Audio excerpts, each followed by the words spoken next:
Hola, hola a todos, muy buenas noches. Les doy la bienvenida. Es un placer estar aquí con todos ustedes en nuestro primer masterclass de este 2025 sobre las perspectivas epigenéticas en obesidad. Y de una vez los quiero invitar a que participen en el chat y nos cuenten desde dónde se conectan. Para iniciar, quiero presentarles al doctor Mauricio Barahona, que le doy la bienvenida al doctor, que nos va a hablar sobre un tema que es fascinante y que es cada vez más relevante en el ámbito de la salud, como lo es la epigenética.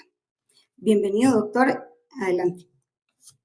Hola Laura, muy buenas noches, ¿cómo estás? Qué gran gusto de saludarte en esta noche y saludar a todos los que se están conectando con nosotros a nada más y nada menos que la primera masterclass del año. Con este evento estamos iniciando oficialmente nuestro año académico en el Instituto Costarricense de Metabolismo, NICOMED, como todos lo conocen. Así que, pues, qué gusto saludarte y poder compartir contigo también esta noche. Bienvenido, doctor. Y recuerden ponernos en el chat de dónde nos acompañan. Bienvenida, Catherine. Buenas noches. Patricia Fallas también nos saluda desde Moravia. Daniel Herrera desde Costa Rica, Alajuela. Hulda Moreno nos saluda desde Ecuador. Ana Isabel González, también bienvenida, Ana Isabel. Bueno, doctor, le damos el pase para que inicie con esta interesante charla. Pues muchas gracias, doctora Laura Orozco, y a todos ustedes por conectarse. Estamos muy contentos, como les decía hace un minuto, de iniciar nuestro año académico 2025 en compañía de todos ustedes, y para ICOMED es un gran gusto poder iniciar. Tenemos muchas sorpresas, muchos nuevos retos para este 2025, así que esperen muchas noticias de todo lo que va a venir para este año académico, que va a estar espectacular. Y bueno, Academia del Metabolismo es un proyecto que ya estamos iniciando justamente ahorita nuestro tercer año de Academia del Metabolismo, nuestro tercer año. Así que siempre es un reto, ¿verdad? ¿Qué es lo nuevo? ¿Qué es lo nuevo que viene? ¿Qué es lo nuevo que vamos a compartir con todos ustedes? Así que esperen, como les decía, muchas cosas nuevas. Así que, bueno, sin más preámbulo, vamos a iniciar con nuestro tema de esta masterclass de esta noche. Y vean qué interesante. ¿Por qué no bajamos de peso? ¿Por qué no bajamos de peso? Y aquí quiero hacer una reflexión sobre la palabra bajamos. Dije, ¿por qué no bajamos de peso? No dije, ¿por qué no perdemos peso? Ya les voy a contar un poquito más acerca de este punto. Y quiero iniciar presentándome. Yo soy el doctor Mauricio Barahona, soy médico y hace 22, ya casi 23 años, me dedico al tratamiento y al manejo de pacientes que viven con obesidad. Actualmente soy el director del Centro de Excelencia en Metabolismo en el Hospital Clínica Bíblica en San José, Costa Rica, y les cuento que somos el único centro, el primer y único centro hasta el momento acreditado con como centro Obesity Com, que se llama de EASO, un EASO Com, y todo nuestro equipo tiene certificaciones COPE. Así que, pues, tengo el gran gusto de estar como coordinador de este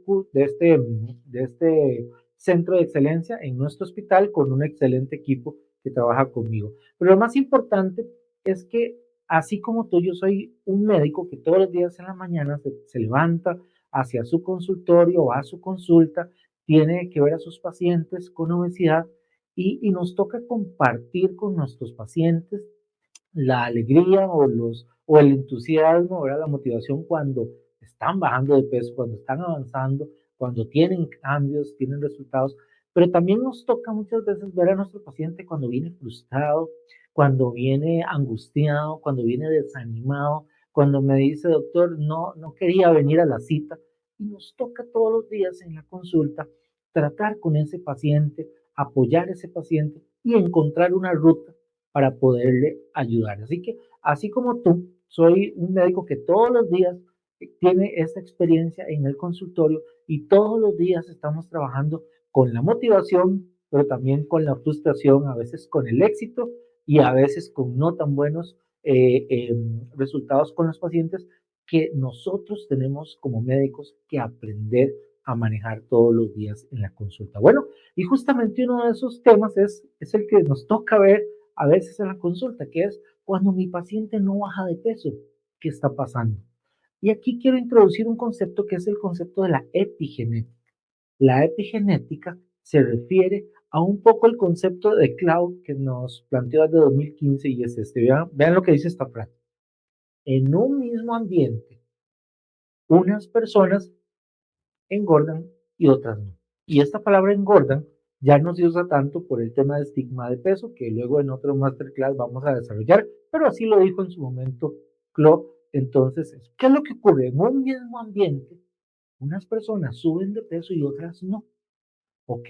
Y por el otro lado, en un mismo ambiente, hay cambios que afectan más a unas personas y que probablemente no afectan el peso de otras. Y cuando nosotros pensamos en la genética, partiendo de ahí, que nos predispone a la obesidad, vean ustedes que el índice de masa corporal tiene una correlación genética con muchos otros elementos metabólicos muy compleja, muy amplia.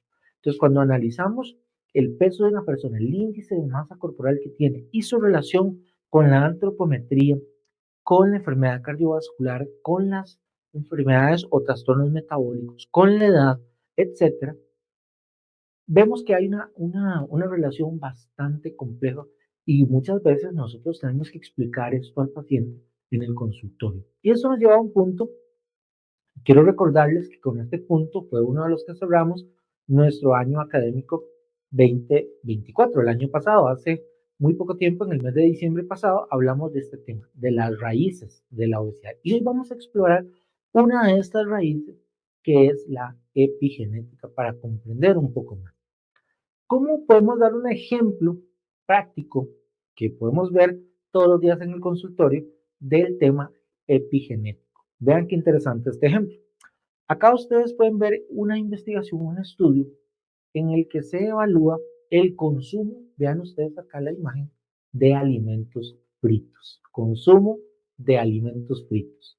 Y acá, en estas barras de colores, vemos tres grupos: las personas o los individuos que comen alimentos fritos más de 4 veces a la semana, de 1 a 3 veces, o acá, ven aquí, menos de 1 vez a la semana. Y acá podemos ver la predisposición genética a la obesidad. Personas que tienen genes o alteraciones genéticas predisponentes de obesidad. La barra de color blanco corresponde a los que tienen más predisposición genética. Entonces vean ustedes, bueno, acá decimos una persona con alta predisposición genética a la obesidad. Pero vean que estas personas, barra de color blanco, con alta predisposición genética a la obesidad, y acá también la barra de color blanco, otra vez alta predisposición a la obesidad, pero vean ustedes qué ocurre cuando estos individuos con alta predisposición comen más de 4 veces a la semana alimentos fritos.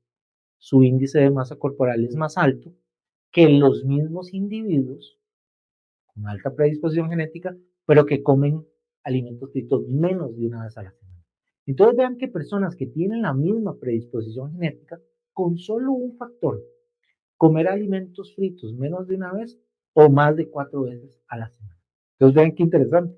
Solo el hecho de que ustedes le pregunten a sus pacientes, ¿cuántas veces a la semana usted consume comida rápida? Consume alimentos fritos, ya sea preparados en casa, comprados fuera de casa o específicamente comidas rápidas que sabemos que tienen alta cantidad de grasa.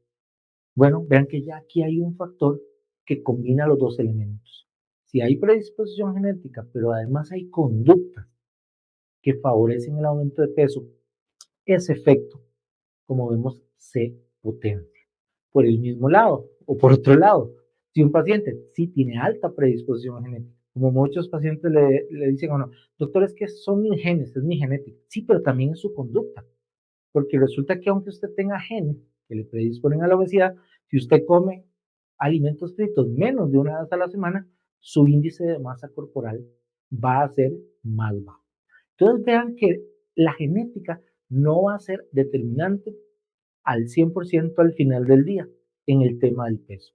Las conductas y el ambiente son muy importantes. Y entonces acá nos lleva al concepto de epigenética, que vean que conecta estas tres palabras.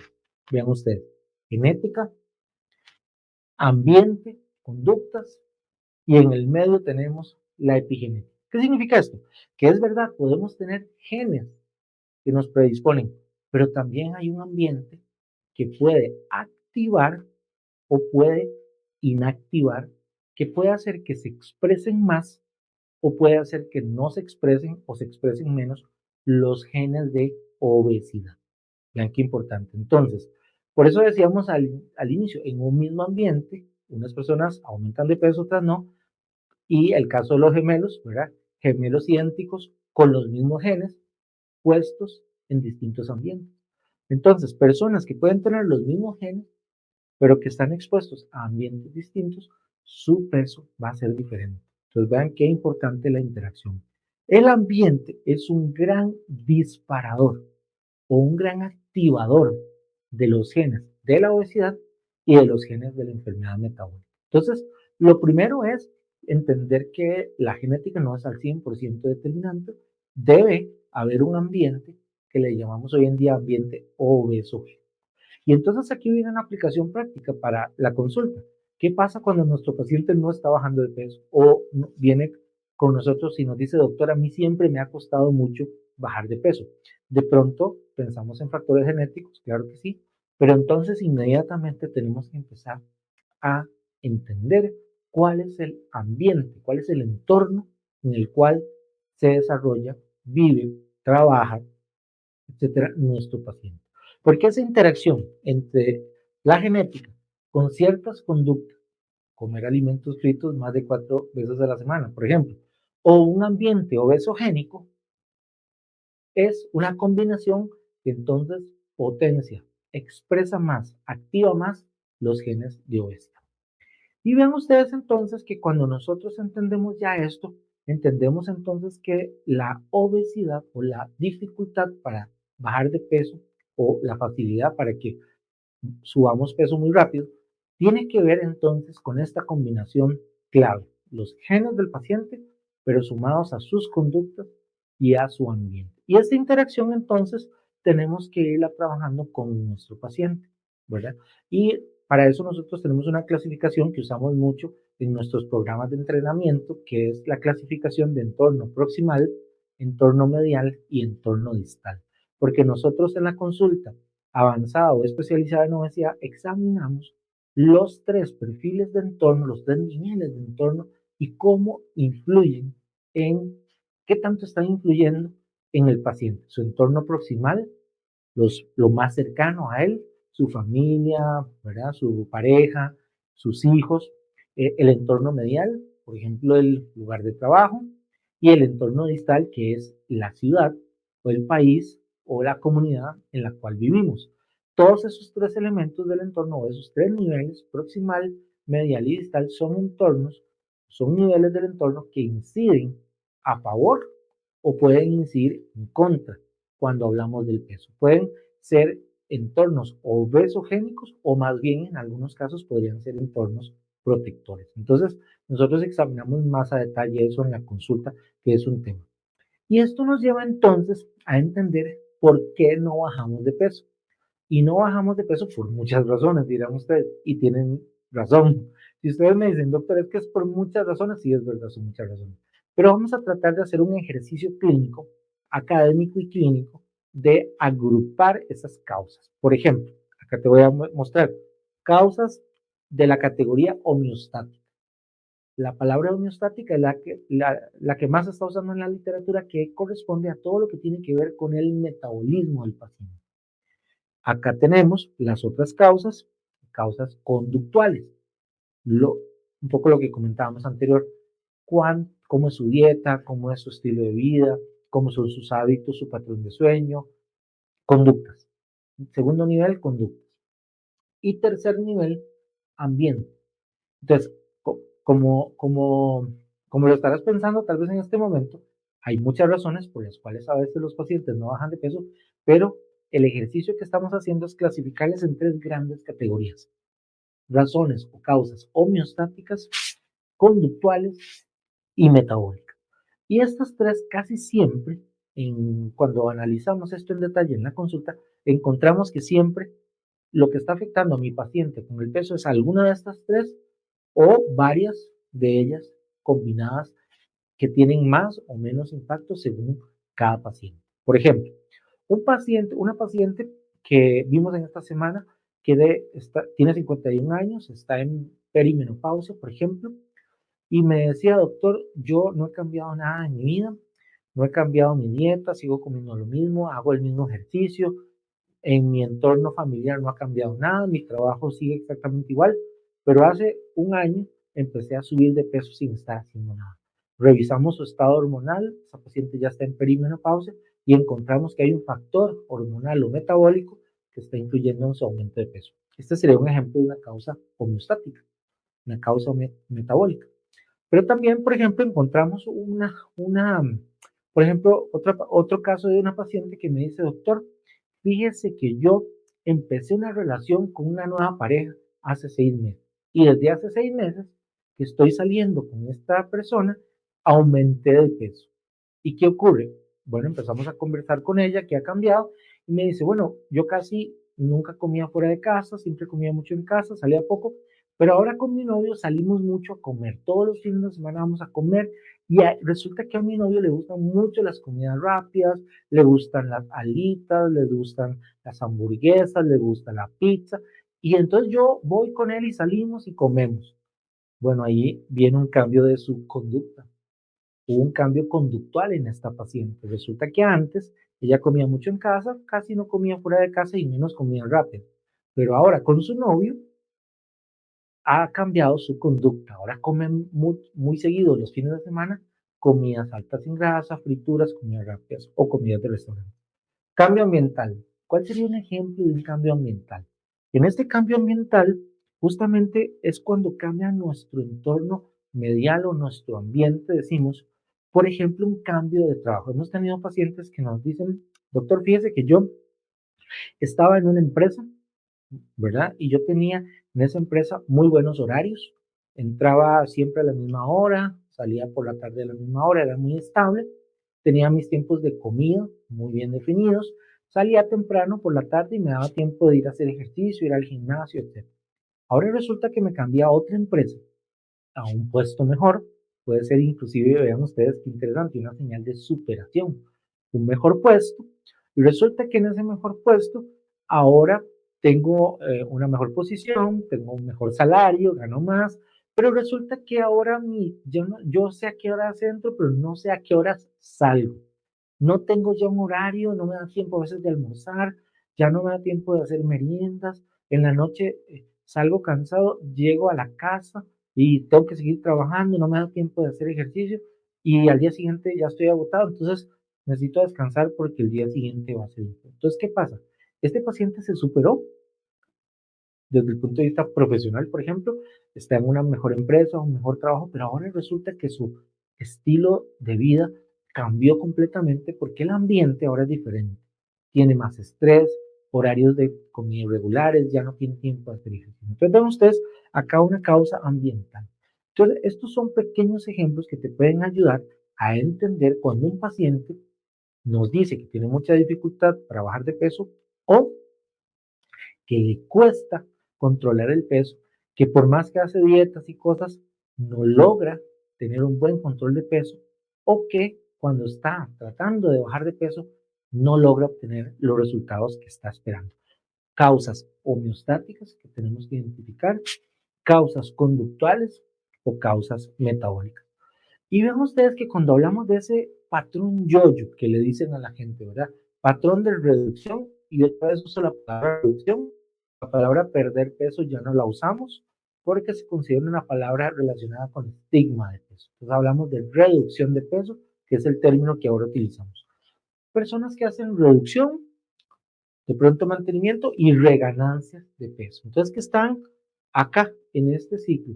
Entonces ven ustedes que tenemos que identificar el ciclo o ese ciclo vicioso, digámoslo así, negativo, no provechoso del manejo del peso a lo largo de la vida del paciente. Entonces, también es importante aquí la historia del peso.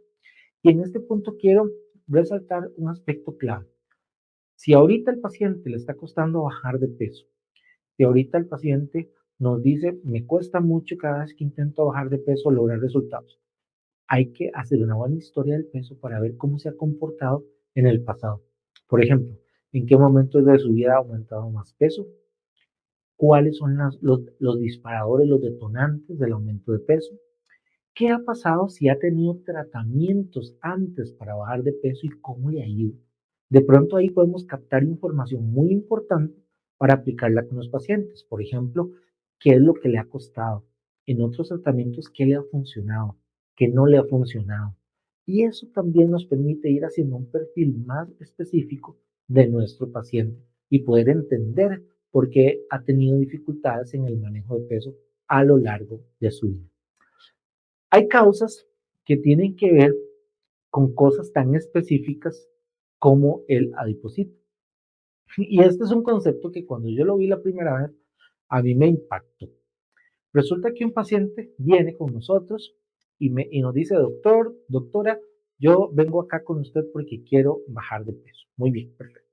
Entonces, bueno, vamos a hacer tu historia clínica, vamos a hacer tu evaluación física, antropométrica, estadiaje de riesgo, todo lo que hacemos en la consulta inicial con el paciente. Y entonces le decimos, bueno, vamos a seguir una dieta hipocalórica, un plan de activación física, de pronto tratamiento farmacológico, terapia cognitivo-conductual, todo lo que vamos a aplicar, toda la batería de herramientas que tenemos disponibles. Y bueno, muy bien, el paciente empieza a bajar de peso. Y resulta que hay alguien que se enoja por eso. Y es el mismo adipocito. Y yo sé que tal vez no extraña la expresión. El adipocito se enoja. Vean ustedes, el adipocito se estresa cuando empezamos a bajar de peso. ¡Wow! Vean acá, en esta imagen vemos aquí adipocitos que están, como lo ves aquí, llenos de grasa, llenos de tejido adiposo. Y es un adipocito que está lleno de grasa en su citoplasma, lleno de triglicéridos y está feliz. Vean que aquí la imagen lo dice, adipocito no estresado. O sea, el adipocito cuando está lleno de grasa y está ahí tranquilo, nadie lo está molestando, está no estresado, está tranquilo. Pero resulta que lo metemos en un proceso de reducción de peso y el adipocito se estresa. Y vean qué interesante, el adipocito estresado atrae macrófagos, atrae un fenómeno inflamatorio. Y lo que está haciendo el adipocito es defendiéndose de la extracción, de que le estén sacando grasa de su interior. Y ustedes dirán, wow, pero eso es lo que necesitamos, justamente sacarle la grasa, ojalá a todos los adipocitos que yo tenga en mi cuerpo, quitarle toda esa grasa. Bueno, resulta que cuando ustedes hacen eso, el adipocito lleno de grasa y le empezamos a vaciar, empezamos a sacarle los triglicéridos a través de los tratamientos de reducción de peso, el adipocito se estresa y activa una respuesta inflamatoria a adipoquinas para tratar de defender y volver a capturar grasa y volver a llenarse de grasa. Entonces ven qué impresionante, que el mismo adipocito se está defendiendo de la reducción de peso generando un estrés metabólico. O sea, genera adipoquinas y empieza a llenarse de macrófagos ese adipocito. Entonces hay resistencia a la pérdida de peso, desde el mismo a la reducción de peso. Perdón, recuerden que estamos corrigiendo palabras. A la reducción de peso desde el mismo adipocito. O sea, el primero que se resiste a que le saquen grasa es el mismo adipocito. Entonces, este fenómeno que se llama contracción y estrés del adipocito es un fenómeno metabólico. Entonces, vean ustedes que el primero que se opone a bajar de peso es el mismo adipocito. No quiere que le saquen grasa. Permítanme aquí tomarme un traguito de agua. Y entonces, vean ustedes acá cómo entonces el primero que me gusta bajar de peso es el adipocito. Entonces, genera un estrés que es metabólico. Pero también, como comentábamos ahora, estamos yéndonos en este ejemplo anterior a algo muy específico, como es el adipocito. Pero volvamos a nuestro enfoque global. causas metabólicas, causas conductuales y causas ambientales. Cuando tenemos un paciente que está subiendo de peso, cuando tenemos un paciente que le está costando bajar de peso, o cuando tenemos, como se ve aquí en la imagen, un paciente en reganancia. Había bajado de peso, pero ahora está volviendo a subir. Reganancia de peso. En esos tres escenarios, el análisis clínico que vamos a hacer es exactamente el mismo que ven ustedes en pantalla. Causas metabólicas homeostáticas, causas conductuales y causas ambientales. Siempre vamos a poner nuestro enfoque en revisar esas tres categorías, tanto en fase de ganancia de peso, en fase de disminución de peso que está costando bajar o en reganancia. En los tres casos, apliquen ustedes esta misma metodología de análisis y van a ver que con gran posibilidad siempre van a acertar con su paciente. Y aquí entonces vemos otra cosa que es muy importante, uniéndolo al primer concepto que habíamos discutido, que es el concepto de epigenética. Y vean ustedes aquí que cuando una persona es delgada, sube de peso, pero luego nosotros hacemos tratamientos para bajar de peso. Entonces aquí hay que tener claro algo. Cuando bajamos de peso o ponemos a una persona a bajar de peso, esta persona reduce kilos de peso, reduce grasa, reduce perímetro de cintura, todo esto, ¿cierto? Entonces uno dice, bueno, pareciera que el tratamiento, el manejo del paciente con obesidad es que baje kilos, que baje peso. Pero resulta ser que el impacto de la reducción de peso nos genera beneficios metabólicos. Primero era reducir el peso, pero resulta que reducir peso genera beneficios metabólicos. Mejora la presión arterial, mejoran los lípidos, mejora la estatosis hepática, mejora el control de la glicemia, mejora el dolor en las articulaciones, mejora el patrón de ronquidos y apnea del sueño, por ejemplo, mejora la autoestima, etc. Hay mejoría en muchos aspectos. Entonces, empezamos por bajar kilos de peso, pero luego vienen los beneficios físicos, funcionales, perdón, médicos, funcionales y mentales, psicológicos. Pero vean que más allá hay otro cambio más profundo que ocurre cuando una persona baja de peso. Es que se activan también mecanismos epigenéticos. ¿Y esto qué significa?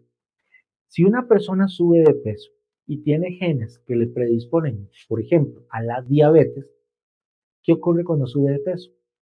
Claro, va a empezar a aumentar la resistencia a la insulina, va a aumentar la disfunción de la célula beta y entonces van a empezar los niveles de glicemia a ir para arriba. Entonces, ¿qué quiere decir? Que esa persona, cuando sube de peso, aumenta sus niveles de grasa, eso activa o hace que se expresen más los genes de diabetes. Pero, ¿qué ocurre al contrario? A la inversa también ocurre. Y muchas veces no lo pensamos así. Sabemos que la obesidad va a llevar, por ejemplo, a la diabetes tipo 2 porque se activa la genética de diabetes. Pero, ¿qué pasa cuando bajamos de peso? También ocurre eso.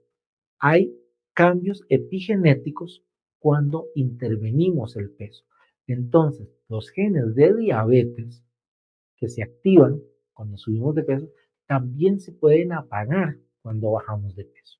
Y muchas veces, y por eso lo vemos en estudios muy importantes que nos hablan de la reducción del riesgo, por ejemplo, de diabetes, para seguir con ese ejemplo, cuando los pacientes bajan 5, 10, 15% de peso actual, su riesgo a 3 años de diabetes disminuye significativamente. De esto hay mucha evidencia y muchos estudios clínicos. Entonces, mostrar que al subir de peso se activa la genética de diabetes, pero al bajar de peso también se inactiva la genética de enfermedad metabólica. Entonces, esto es impresionante porque quiere decir que cuando nosotros estamos tratando a un paciente con obesidad para que baje de peso, pues sí, lo primero que ocurre es que baja de peso, baja kilos, pero luego mejora su metabolismo, pero sobre todo generamos cambios epigenéticos. Y para esto es importante que el peso no solo se reduzca, sino se mantenga en el largo plazo. Porque si yo mantengo un buen peso en el largo plazo, creo cambios epigenéticos. O sea, estoy desactivando, por decirlo así, estoy inactivando los genes de la enfermedad. Entonces vean ustedes el impacto que tenemos cuando estamos bajando peso. Y eso es algo que vamos a estar trabajando mucho todo este año académico en ICOMED y vamos a estar hablando mucho acerca del impacto de la reducción de peso que va mucho más allá del peso. Y es importante, lo enseño a todos mis estudiantes en los programas que tenemos de entrenamiento avanzado de obesidad, que el tratamiento de la obesidad no consiste en bajar de peso. Comienza con bajar de peso, porque primero bajamos solo kilos de peso, provocamos mejoría metabólica, funcional y mental, y luego también estamos generando en el largo plazo cambios favorables epigenéticos. Entonces, comenzamos bajando unos kilos de peso, pero vean en el largo plazo el impacto que tiene no solo bajar de peso, sino mantenerlo desde el punto de vista de la epigenética. Estamos evitando que ese paciente a futuro desarrolle diabetes. Estamos evitando que ese paciente a futuro tenga un evento cardiovascular cuando tenemos un impacto importante en el peso que se mantiene en el mediano y sobre todo en el largo plazo. Entonces, vean ustedes, es impresionante el impacto que tiene lo que hacemos todos los días en el consultorio, en la vida de los pacientes, que como les digo, por eso hago énfasis en esta frase y quiero que la notes, el tratamiento de la obesidad no es bajar de peso, comienza con bajar de peso y viene mucho más de beneficio para el paciente cuando se mantiene. Entonces, ¿por qué no bajamos de peso muchas veces? Por causas homeostáticas, por causas conductuales, por causas ambientales o combinaciones de estas tres. Y ya les comenté ahora algunos ejemplos y si quieres ahorita en las preguntas podemos comentar más. Nos puedes hacer las preguntas a través del chat. En unos momentos vamos a estar respondiendo y vean ustedes entonces que tenemos estas tres grandes categorías. Aplica esta metodología de análisis clínico cuando tu paciente no está bajando de peso, cuando tu paciente más bien está subiendo de peso y así nos llega muchas veces a la consulta, o cuando el paciente está enfrentando una reganancia de peso. Esta metodología nos funciona muy bien en mi práctica y nos permite rápidamente entender por qué nuestro paciente está teniendo dificultades para el control de peso y poderle entonces dar un abordaje y una ayuda más especializada. Entonces, aquí podemos ver que una de las razones o una de las formas de analizar el tema de cuando no bajamos de peso y el impacto de la epigenética está en hacer un buen análisis clínico en el consultorio. Así que, bueno, espero que esta información y esta guía clínica que hemos compartido te sirva muchísimo. Y ahora vamos con la doctora Laura Orozco para conocer lo que ustedes nos están comentando en el chat y las preguntas que tengan. Bueno, doctor, muchísimas gracias. Realmente es un tema súper importante, ¿verdad? Es un tema donde identificamos que no solo los factores genéticos son los que influyen, ¿verdad?, en la predisposición del sobrepeso y la obesidad, sino que también hay factores como usted decía, ¿verdad?, los conductuales, ambientales, el estrés, el estilo de vida, ¿verdad?, que pueden modificar la expresión de esos genes y eso es lo que tenemos que validar, ¿verdad? Y es aquí donde la epigenética, en este contexto, nos ofrece esa nueva perspectiva de que si hacemos cambios en el entorno, podemos modificar nuestra biología y no solo eso, sino hacer cambios que se heredan, ¿verdad? Entonces eso es muy, muy importante y sumamente interesante. Entonces vamos a ver si los invito de nuevo a que nos hagan preguntitas por el chat. Creo que aquí Vic Vega nos dice, ¿la genética solo es un 5% que colabora en la obesidad? Bueno, el índice de masa corporal puede estar incluido hasta en un 50% por la genética. Ahora, no en todas las personas. Hay personas, la variabilidad de la influencia genética es muy amplia. Hay personas que tienen poca influencia genética y personas que tienen alta. Es importante explicar esto al paciente, porque hay que tener una precaución en esta pregunta que nos hace Big Vega. Piensen ustedes qué pasa si yo le digo a un paciente en el consultorio que el problema de peso, que su obesidad se debe a causas genéticas. Piensen en eso. Bueno, inmediatamente esa persona, ¿qué puede pensar? Bueno, podría pensar, por ejemplo, bueno, si el doctor me dice que mi obesidad tiene una causa estrictamente genética, Entonces, yo ya no tengo solución, ¿verdad? Aunque haga dietas, aunque haga... Entonces hay que tener cuidado con el manejo de esta información y cómo educamos y explicamos esto al paciente. Hay una influencia genética, como lo comentamos en el día de hoy, pero que va a ser activada por factores conductuales y ambientales. Ahí sí, yo puedo tener predisposición genética, pero tiene que haber conductas y ambiente que sean obesogénicos que favorezcan el desarrollo de obesidad. Entonces, muy importante que expliquemos con mucha claridad esto a los pacientes para que no se vayan a confundir. Exacto. Si yo tengo, toda mi familia es obesa, pero yo tengo un estilo de vida saludable, hago ejercicio, me alimento de forma adecuada, duermo las horas que tengo que dormir, evito que en algún futuro aumente de peso, por ejemplo, o sea obesa, ¿verdad? Entonces sí es un tema muy importante. Bueno, Ana Quesada nos dice en qué porcentaje contribuye el exceso de cortisol sostenido para no reducir de peso. Bueno, es una muy buena pregunta que nos hace Ana, porque en qué porcentaje, así decirte un número, no está muy claro en la literatura. Sí sabemos que el factor del estrés es un factor que influye, que incide en el peso en todos los aspectos. Ahora, ¿cómo medirlo? Es el gran desafío, porque si yo te digo, Ana, ¿cuál es tu nivel de estrés en este momento? ¿Tienes 10 miligramos de estrés? ¿Tienes 100 miligramos de estrés? ¿O tienes, verdad? ¿Cómo medimos el estrés? Alguna gente lo ha planteado a través de las mediciones de cortisol, cortisol plasmático, cortisol en saliva, etcétera. Pero lo cierto del caso es que el cortisol agudo, el que podemos medir en mediciones como esas, en un momento determinado, sucede como la medición de la glicemia. Si en este momento nos tomamos una glicemia, pues va a tener muchos factores que la influyen. Hace cuánto comí, qué comí, si estoy en ayuno, si estoy postprandial, etcétera. Entonces, con el cortisol ocurre lo mismo, tiene una variabilidad importante a lo largo de las horas del día y de la noche.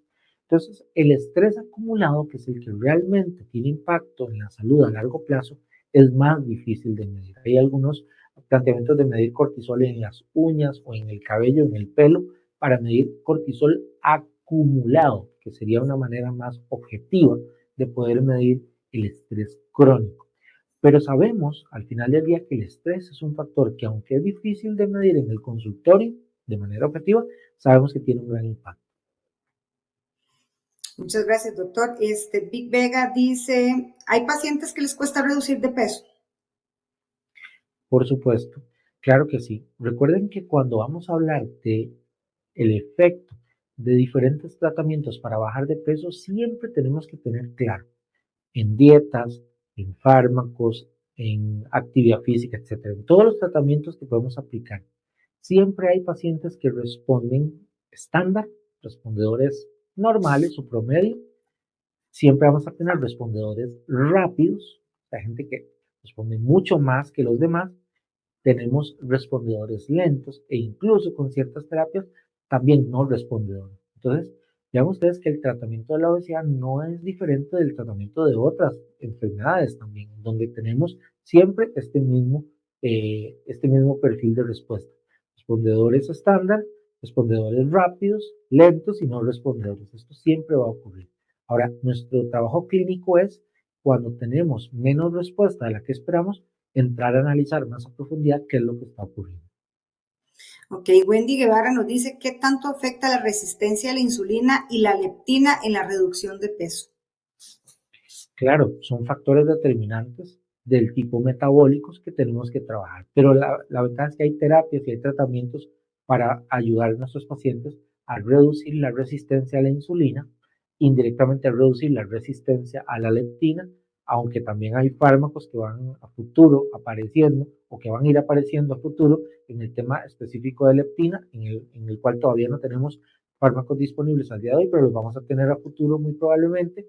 Y estas son líneas de investigación muy importantes. Pero sí sabemos que al bajar de peso, la resistencia a la insulina y la resistencia a la leptina se van a modificar a favor del paciente. Ok, Pamela nos dice que a modo de comentario dice que tiene 3 años realizando test epigenéticos y realmente el paciente se empodera de sus resultados y toma conciencia porque de los cambios.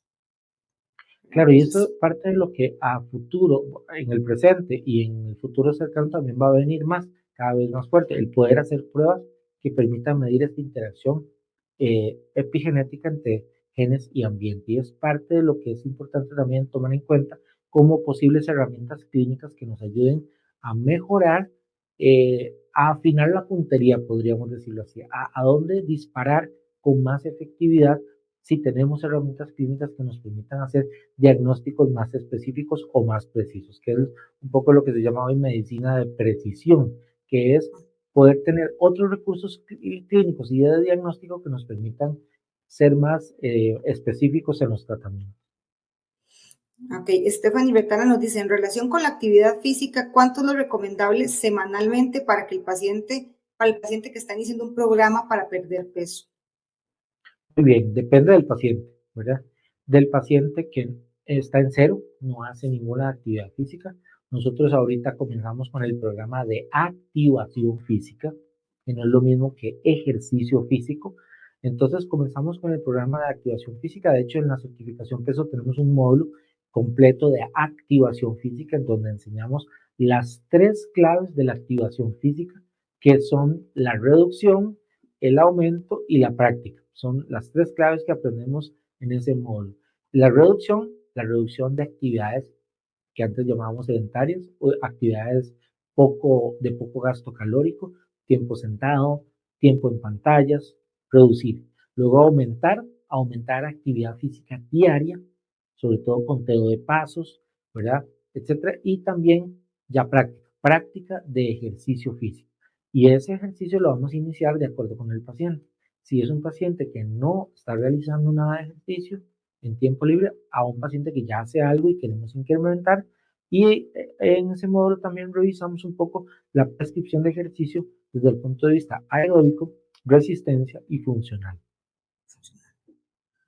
Ok, Daniela Herrera dice, ¿cómo ayudar al paciente que ha venido en un proceso donde ya ha mejorado sus factores ambientales y conductuales, pero sigue sin bajar de peso? Claro, ahí siempre nosotros empezamos con un protocolo de revisión que tiene varios componentes. El primero, revisar adherencia. Bueno, ¿cuál fue el plan dietético que hicimos, el plan de activación física, tratamiento farmacológico, etcétera, cambio conductual, apoyo emocional, todo eso? Entonces, primero verificamos adherencia, si el paciente está teniendo realmente un buen cumplimiento de todos los tratamientos. Si vemos que no, entonces tenemos que ir por ahí primero, mejorar la adherencia. Si vemos que sí, que está cumpliendo bien todo, entonces ir al estudio de causas. Entonces, en el estudio de causas tenemos causas secundarias, por ejemplo, causas metabólicas, causas conductuales y causas ambientales. Y entonces vamos a ir examinando una por una de esas categorías para llegar a por qué no está bajando. Jimena Cortés dice, buenas tardes, ¿qué sucede con el adipocito estresado al disminuir de peso? ¿Vuelve su metabolismo normal? Sí, se estresa al principio, ¿verdad? Cuando le empezamos a sacar grasa, como vimos ahí, un fenómeno de contracción y estrés del adipocito que genera una respuesta inflamatoria originada en el mismo adipocito. Pero ya después, al tiempo, ya el adipocito empieza a reducir su nivel de grasa y se va a acostumbrar a nuevamente vivir con menos grasa como vivía antes. Entonces sí, es un fenómeno que es transitorio y luego ya se llega a estabilizar.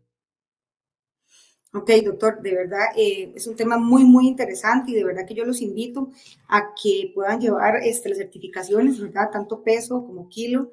Yo, como experiencia, ¿verdad?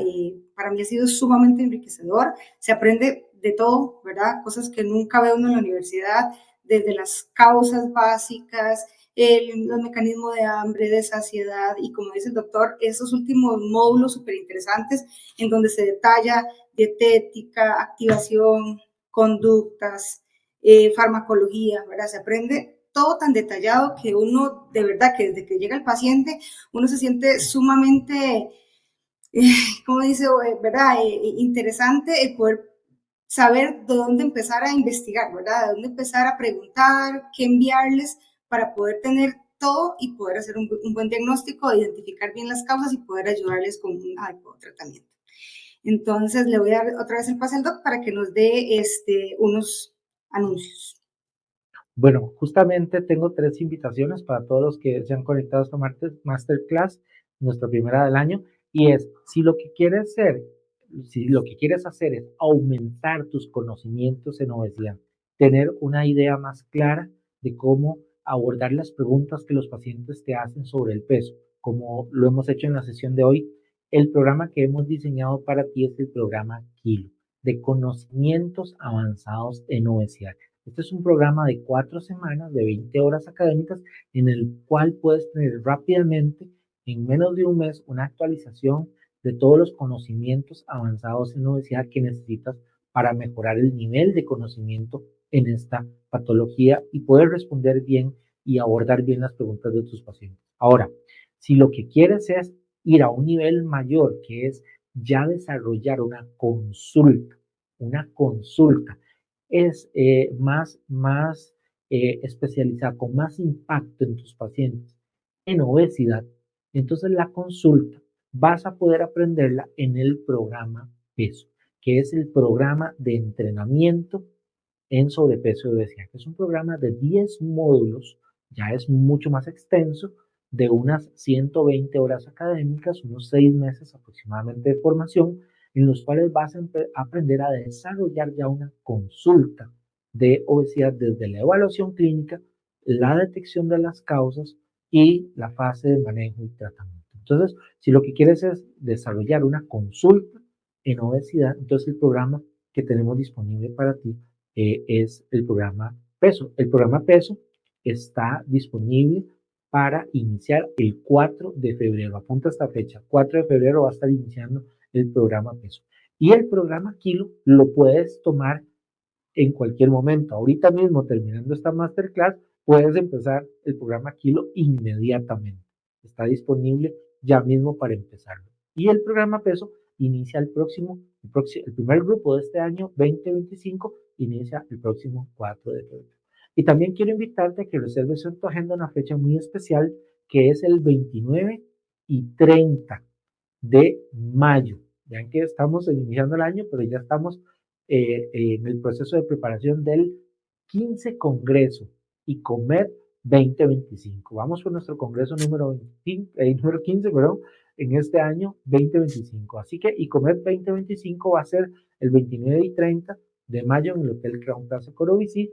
Y acá en el enlace de YouTube te vamos a dejar también todos los links para que puedas acceder a la información de estos 3 programas académicos, Kilo, PESO, y también para que reserves desde ya tu espacio en el Congreso de ICOMED 2025, el encuentro de líderes transformadores en obesidad. Vamos a encontrarnos ahí todos los que estamos apasionados por este tema, los que nos encanta este tema, para reunirnos, conectar, innovar, transformar, potenciar todas estas cosas que hacemos cuando nos reunimos y tenemos un impacto en conjunto en transformar el manejo de la obesidad en nuestro país y en nuestra región. Así que apunta por favor todas estas fechas y sé parte de toda esta formación que definitivamente va a transformar tu consulta y va a transformar la vida de tus pacientes. Bueno, y los invito a la próxima masterclass, que será el martes 18 de febrero a las 7 p.m. con el siguiente tema: todos los kilos son iguales, heterogeneidad en obesidad. Que pasen muy buenas noches.